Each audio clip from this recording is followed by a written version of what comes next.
balita na ikay mawiwili. Mga nagbabagang kamao, mga buksi. So mga par, sa magiging boxing event nga po ng Taprang Promotion, nagaganapin sa June 8 sa New York, kung saan kabilang nga po ang featherweight prospect na si Bros Carrington na mapapalaban dito, kung saan common event siya dito mga idol, at ang makakalaban niya si Brian D. Garcia. At sa naging panayam ni Carrington mga idol sa Mill City, sinabi nito mga idol na ayon sa kanyang source, pupunta daw ang pound per pound boxer na si Naoya Inoue sa boxing event ng Taprang Promotion sa June 8, at pagkakataon na daw ito mga idol ni Bros Carrington na gumawa ng statement sa kanyang laban. Kumbaga mga idol, magpapakitang gilas ito at pilitin na makakuha ng panalo sa isang impresibong paraan. At sa gayon mga idol, magawa nito ang kanyang pinaplano, ang hamunin ng Japanese monster Naoya Inoue sa bakbakan. Sakali magdesisyon nito na umakyat ng timbang sa featherweight. Well, isang napakagandang plano to mga idol para kay Carrington na harapan hamunin si Inoue. Umiinit pa naman ang Japanese monster sa mga ganitong bagay at talagang mabilis lang dito mapapayag si Inoue. Pero gayon pa man mga idol, dapat muna magpa-impress si Carrington. Baka kasi ma-upset ito sa laban. Talagang kalimutan na lang muna nito ang laban niya sa Japanese pound for pound boxer.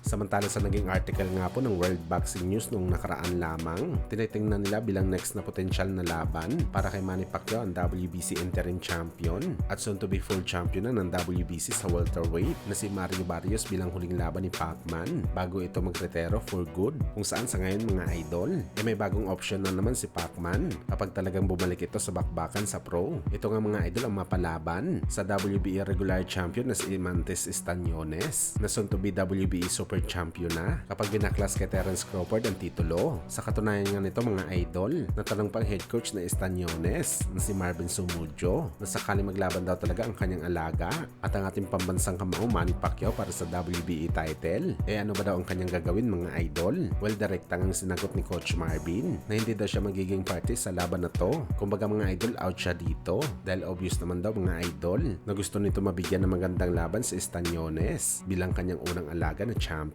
At pagdating naman daw kay Manny Pacquiao mga idol, malaki naman daw ang utang na loob niya sa Pinoy legend dahil si Pacman daw ang rason bakit tumuturo siya bilang boxing coach sa Amerika, kaya out daw talaga siya dito mga idol. Well, gayon pa man mga idol, rumors pa lamang ito, pero kung sakaling totoo nasasabak ulit si Pacman sa pro, magandang balita to mga idol para sa kanya dahil may dalawang option ito na mapalaban sa title fight.